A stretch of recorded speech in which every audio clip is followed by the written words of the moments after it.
Welcome to the You Can Man podcast, episode 100 on this week's show, The Why Behind the Name.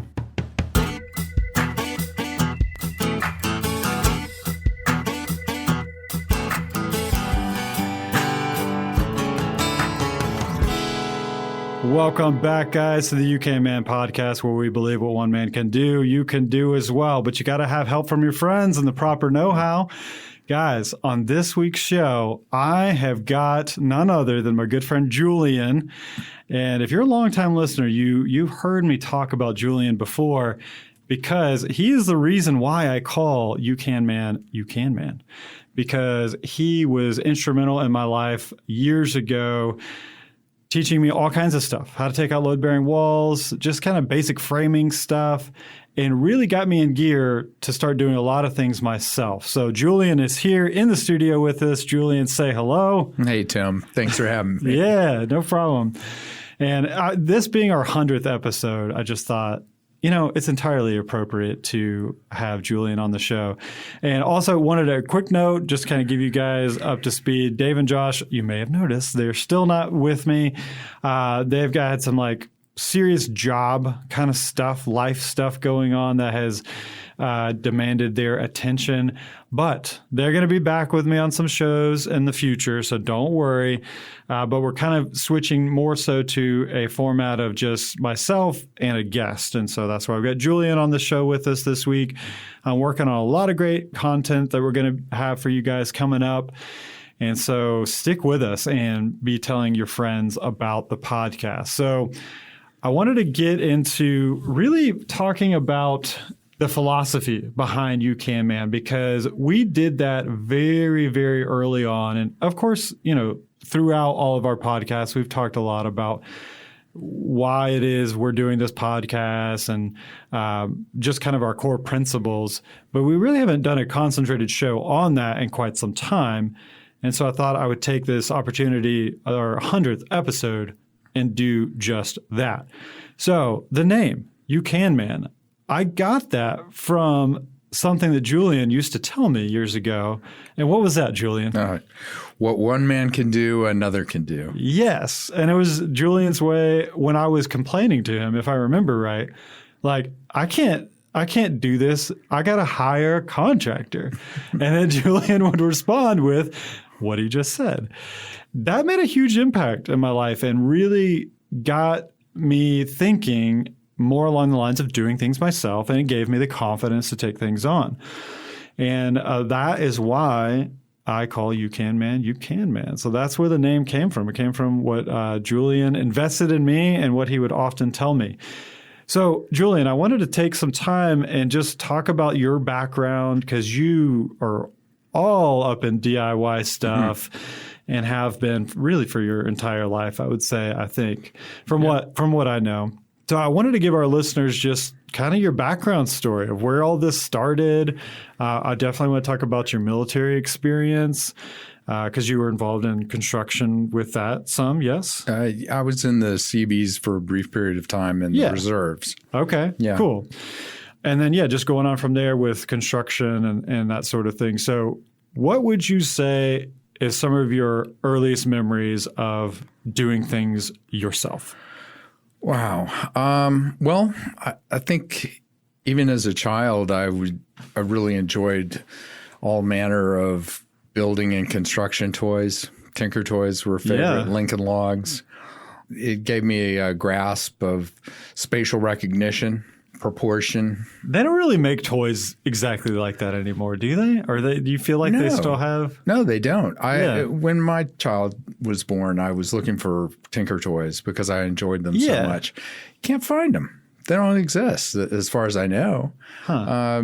Same thing with Legos. I used to have just many thousands of bricks that you could put into any configuration you wanted to. And now with Legos, you got to buy a kit. Yeah. And if you lose pieces and parts of that, then all of a sudden the kit's no good. Right. But just automatic or just pieces that you can put together to assemble whatever your imagination creates. Right. That had a real impact on me. I went to school at a liberal arts college in 1980 and was there for a couple of years and just really was not my thing. It was a very small school and I didn't feel inspired, so I left school. I can definitely see that not being your thing. Yeah. I left school and went to work for a framing crew. Okay. Did that for a year and a half or so. Now, was that the Atlanta area or no? That was the Atlanta area. We were building houses in Alpharetta that probably didn't outlive their mortgage. But anyway, it was a huge building boom going on. I later fell into a renovation phase and was working with a renovation restoration company, a couple of guys who did work in Midtown and surrounding areas. So this would have all been your early 20s? Yeah, absolutely. Yeah, when I was young and freewheeling. Yeah. But they really taught me so much. I've just had so many impactful mentors in construction and in do-it-yourself, people who taught me just what the classical means of carpentry were. You know, especially when working on houses around Midtown and going out towards Druid Hills. These are homes that were built from scratch, where the windows and doors were built on site. So you really had to know that form of construction to even do any kind of renovation on it. Yeah, and for listeners who don't know that are not in the Atlanta area, those areas of town that Julian is mentioning got a lot of houses from, like the 1920s probably was a big time of building. Mm-hmm. I mean, and even before then too, but just a lot of custom homes. I was going to ask did you go straight into construction not ever having built a wall before, or had you done that up to that point, or did you just, hey, I'm just going to join a crew and then learn on the job? I joined a crew and learned on the job. Okay. See, that's what I like to hear. It was jumping right into the pool on the deep end. And how old were you when you signed up? You quit college. You stepped away from college, and then you joined the crew. Like, how old were you then? I was probably 19, 20. Okay. Yeah. How did that make you feel? Were you scared about doing that, or? Well, not really. I just, was there hands-on doing what everyone else was doing. And there was a very steep learning curve. Picked it up pretty quickly. Everyone on the crew is willing to help mentor you in, bring you in and up to speed.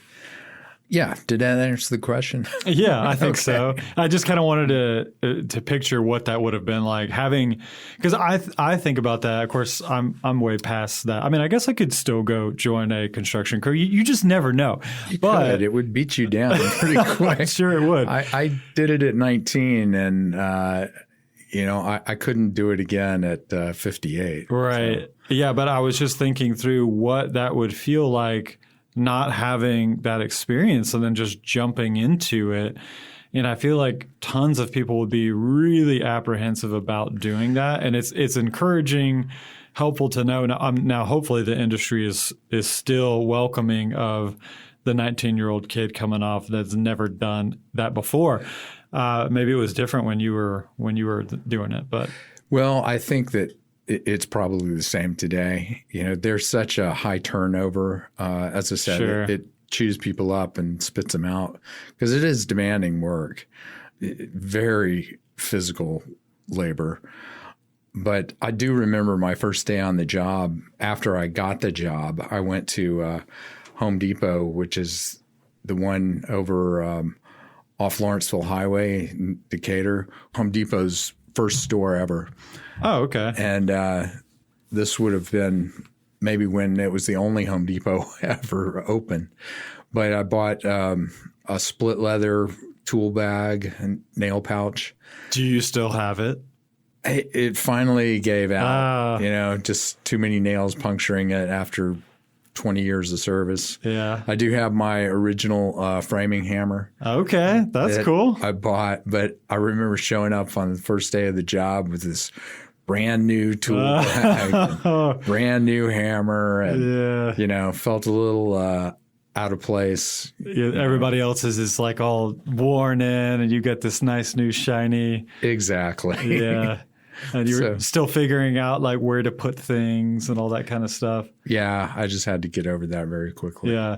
So it sounds like you had some really great guys that you were working with that took you under their wing and showed you, what in the world you're doing. And it sounds like you caught on pretty fast. Yeah, I would say so. There's just a limited amount of knowledge that you have in framing. I mean, it goes so far. Right. I guess once you know the basics, you're set. Yeah, pretty much. I would say my real education came when I went into renovation and restoration. Yeah, because you're tearing things apart, seeing how everything's put together. Yeah, exactly. And it's something new all the time. One project turns into 6. Right. Which I'm sure many of your listeners can relate to. Oh, yeah. Totally. You open up a wall and like, oh, termite damage. Yeah. Great. It's a reason that a lot of contractors don't even do remodeling. Oh, yeah. They'll only do new construction because it's just unpredictable. And then you've got people changing their minds in the middle of the project. Oh, that too. Once they see everything opened up and they're like, oh, actually, I think I'd like to do this. So there's got to be tons of that as opposed to building like spec homes like you were kind of doing before. That can happen a lot. But that's part of the challenge of it. That's part of the what I enjoy about it is, it is something new that you have to step up to. Yeah. You have to fulfill and accomplish for the homeowner. I would say that early on, I wasn't very adept at doing that. I'd like to think that I'm pretty adept at it now, that, I can zig when I need to and zag when I have to. Right. So you did that for several more years, and then you joined the military reserves, that is, yes? Or Well, I ended up going out on my own and doing remodeling. Oh, okay. Before you. Okay. But the market kind of dried up in the late 80s, and I decided to go back to school, and I got my degree in architecture at Arizona State. Nice. And I left school and was working in Buckhead, which is another area of Atlanta, for a firm there. And I was there for a couple of years, and I hated it. I was sitting at my drafting table, staring at the same patch of drywall day after day. Yeah. And, I was chained to the drafting table for 10 hours a day. And I couldn't take it. All my other experiences were physical and out and about and meeting new people and a new job environment all the time. Right.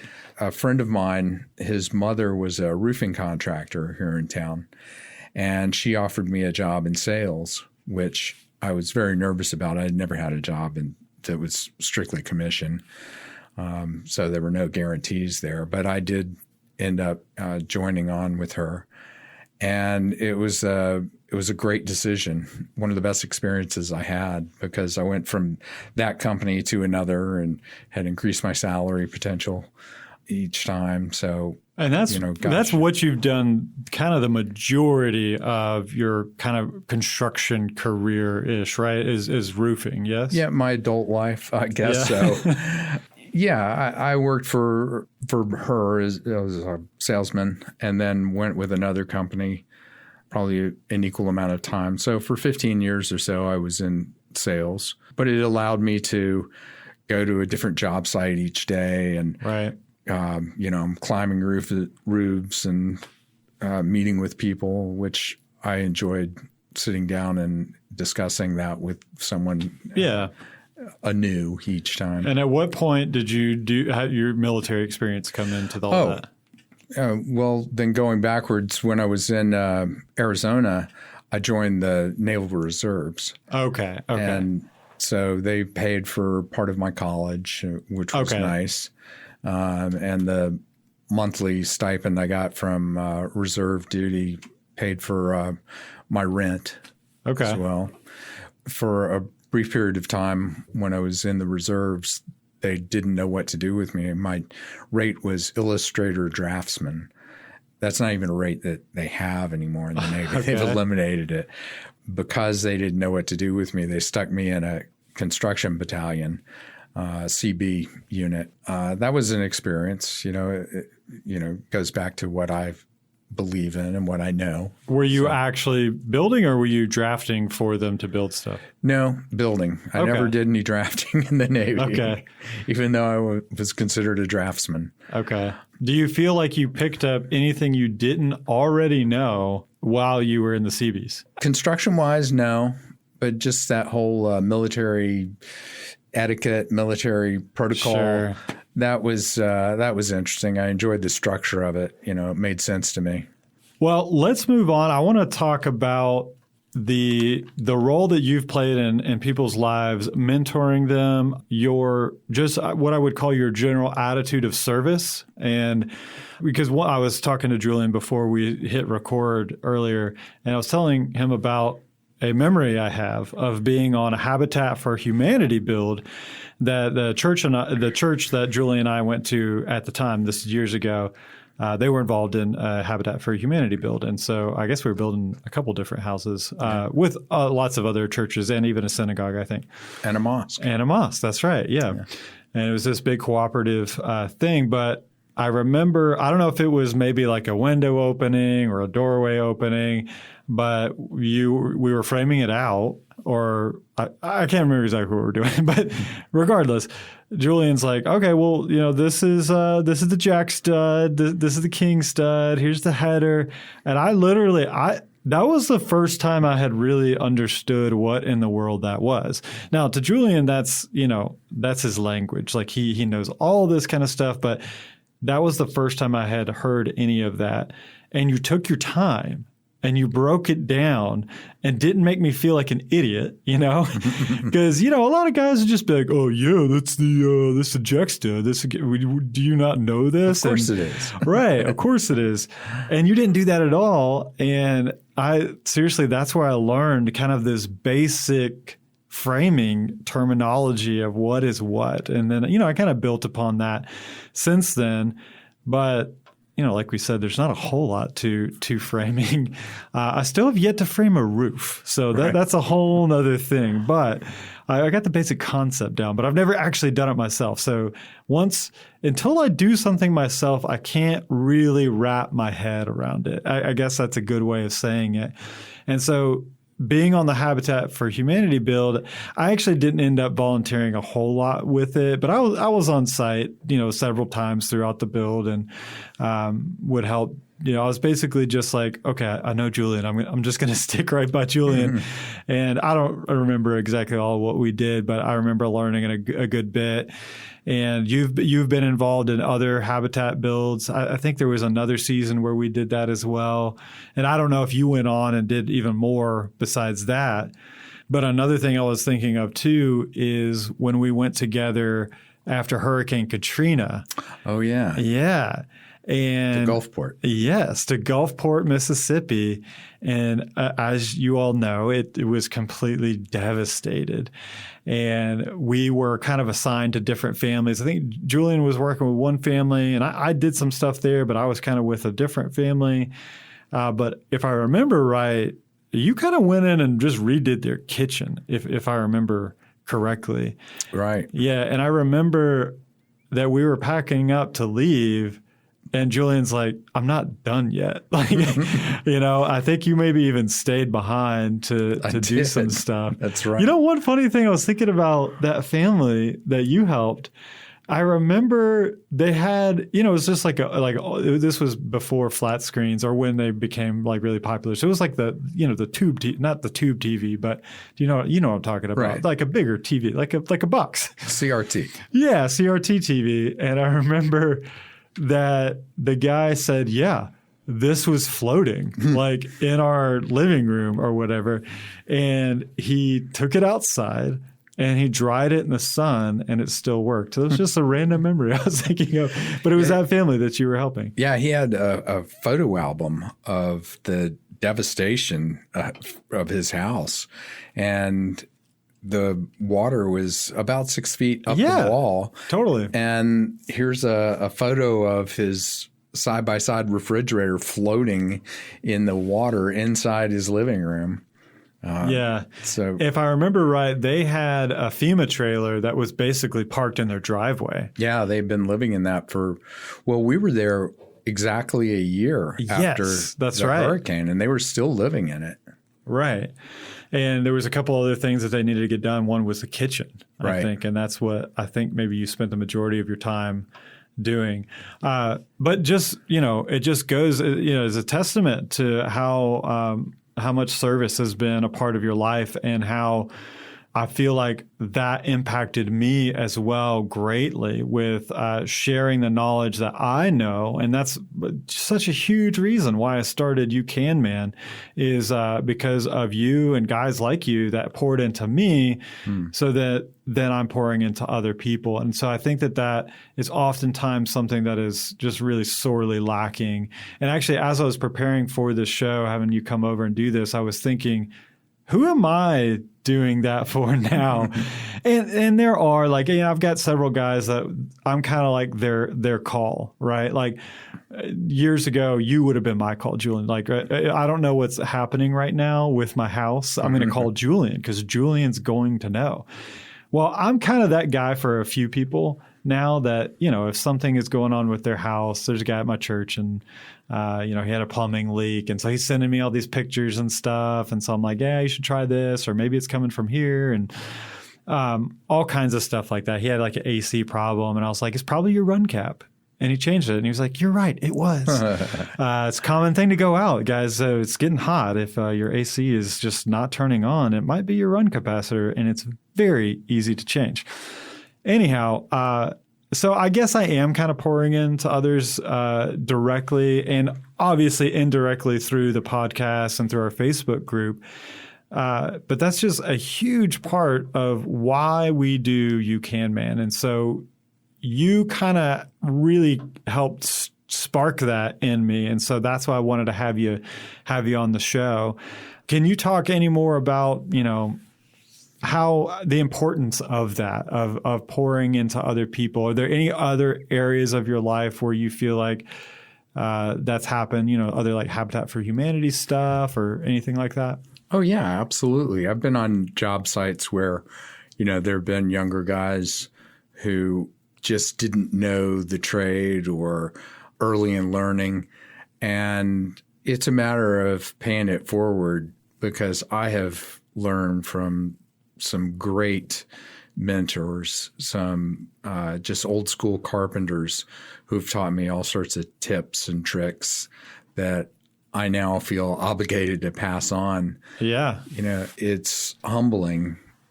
I used to think of them as being the old guard, and now I guess I am. But I still use those tips today. I was working on a house in Smyrna, installing a French door and a window above where there had previously not been one.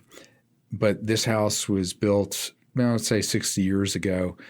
The siding is yellow pine. The framing is yellow pine. Really dense stuff after expansion and contraction of 60 years.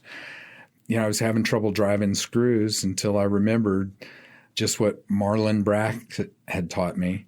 With the soap? Are you going to say the soap? Yeah. You taught me that. I totally do that still. And it works. Yeah. I mean, some of these old school carpenters will keep a bar of soap in their toolkit for that particular reason. It totally works. Yeah. It'll run it right through. It's the same thing with a nail. If you're driving it into a harder wood or a really dense pine, if you run that nail across your scalp, just the oils from your scalp will allow that nail to drive through rather than bending it. Okay. So stuff only like a framer would know because I wouldn't know. I guess they're doing everything with guns now these days. Yeah. Yeah, we're talking in terms of cavemen when you're driving a nail by hand. Sure. certainly it holds true for the screws. Yeah. Do you feel like the younger guys that you're seeing on job sites now, what am I trying to say? Is there like a pretty big lack of new people coming in? Like we've seen, I don't know if you're familiar, like Mike Rowe with all his micro work stuff, right. Dirty Jobs guy, right? Trying to bring in the new tradesmen, because it's kind of like everybody's like, oh, well, you got to go to college. That's just what you do, right? And so we've got this massive decline of people going into the trades. Do you feel that is the case? Yeah, I do. There are certain people that are supporting the trades, say, especially here in Atlanta, IATSE, which is the film industry union, which I'm a member of. Oh, okay, cool. They're big proponents of education and teaching younger people new trades and skills so they can become employed. Yeah, and if you're a listener not from the Atlanta area, Atlanta and Georgia in general is a massive. Hollywood has just like over the past, I don't know, what decade now. Yeah. It's filmed so much stuff here. I don't know if it's still true, but I'd heard a stat that there's more stuff filmed here than there is in Hollywood. That's true. Yeah. The big three are Hollywood, New York, and Atlanta. And I think Atlanta is number one. That's crazy. Yeah. Well, it's all because of the tax incentive. Right. But, yeah. If you're driving around Atlanta, you'll always see these yellow signs with black letters that'll have just some initials and an arrow. So that's pointing you towards some movie set, right? Yeah. And they'll never say what the title is. It's always a secret. Right. Yeah. It's been on those job sites, too, that I'm able to share my knowledge. I hope I don't sound like some kind of blowhard when I do it. I choose my moments. Right. But again, I've just had some really great teachers, and it's important that those skills be passed on. For sure. I'm reading a book right now called Shopcraft as Soulcraft by Matt Crawford. But it talks about the value of work and the value of the handmade. Mostly he's talking about trades and tradesmen and how we have just such a lack of appreciation and sometimes even disdain for tradespeople in this country. He came from a background of academia, has a PhD in psychology, but he chucked it all away. I wouldn't say chucked it away. He went beyond that, and he now repairs motorcycles in Richmond, Virginia. Kind of like what you did. As a shop. Right? Yeah. I wouldn't say that I have a disdain for academia. Education's important, but it just wasn't for me. Right. But he talks about the value of work and tradespeople and how we used to value that in the past, how the shop class was integral to a high school education where it's almost non-existent now. Right. And as a result, people don't have a knowledge of both building trades or appliances and repair. And you become quite dependent on these tradespeople. When we have an economy that's more of a knowledge-based economy, information technology, then they don't particularly have an understanding of how a toilet works or your washing machine right. or, all the maintenance that goes along with a house. And you become quite dependent on these people. So they really should be valued and respected. Totally. Yeah. It's all a matter of, does the toilet flush? Does the light go on? Right. And in the middle of summer, if your air conditioning goes out, there's nothing more important than getting that fixed. Yeah. As you said, those are some things that you can take on your own or do the research and find out about them. Right. We finally replaced our air conditioning unit last year after years of limping along and me replacing capacitors or motor fan or the controller, and then finally breaking down and saying, all right, we've got to replace it. But I did save hundreds of dollars in repair costs over time. Yeah, that is all really interesting, just the entire dynamic of all those tradesmen that they're going to be in big demand. Like, it's just not a popular thing to do, but Well, when a lot of people just do not know how to do hardly anything themselves around the home, then these tradesmen are going to be in crazy high demand, which,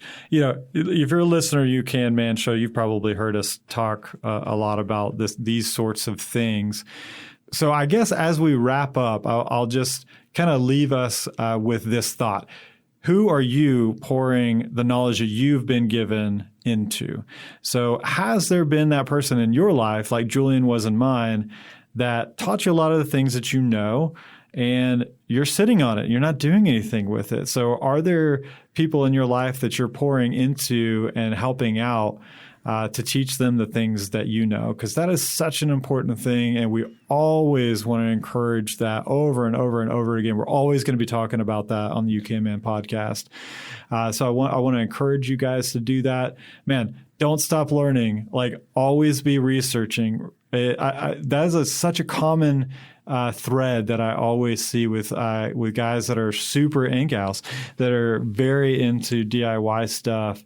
We're always researching the next thing of how to do something ourselves. That's true. Yeah. And so this is your encouragement to do just that. So I think we're going to wrap up today's show. Julian, thanks so much for coming on. I should have had you on sooner. I really should have. I mean, you are kind of like the namesake of You Can Man, and it's episode 100, so I'm finally having you on. But thanks for having me. Yeah, I appreciate it. It was really interesting to hear your story, because there's a lot of that I didn't know.